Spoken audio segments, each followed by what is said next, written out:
Welcome back to our channel. Today we are diving into a topic that often leaves English learners scratching their heads.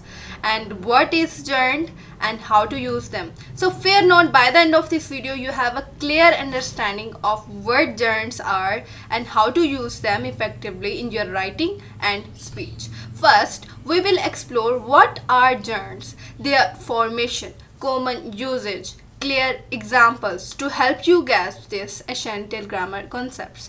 Let's begin with understanding what gerunds are. A gerund is a very form that end in ing and function as a noun in a sentence. This means that gerunds can take a note, can take a role typically reserved for nouns like subjects, objects, or complements. Now let's talk about how to form gerunds.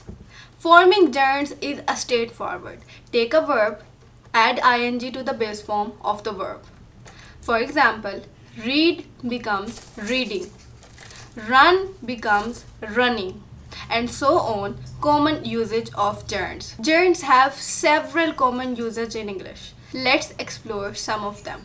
First is subject of sentence. Gerunds can serve as the subject of the sentence. Subject of a sentence, for example, swimming is a great exercise.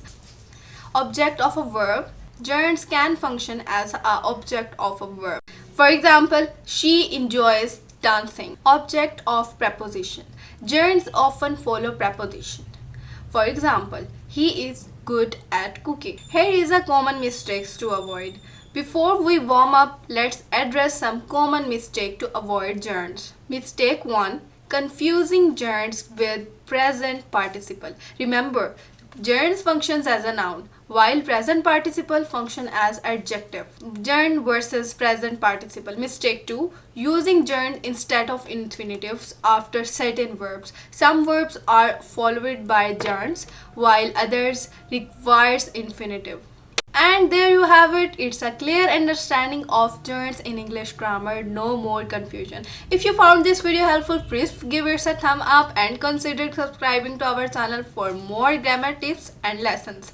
Subscribe for more. Keep practicing, keep learning, and remember that mastering grammar is one of the steps closer to become a confident English speaker and writer.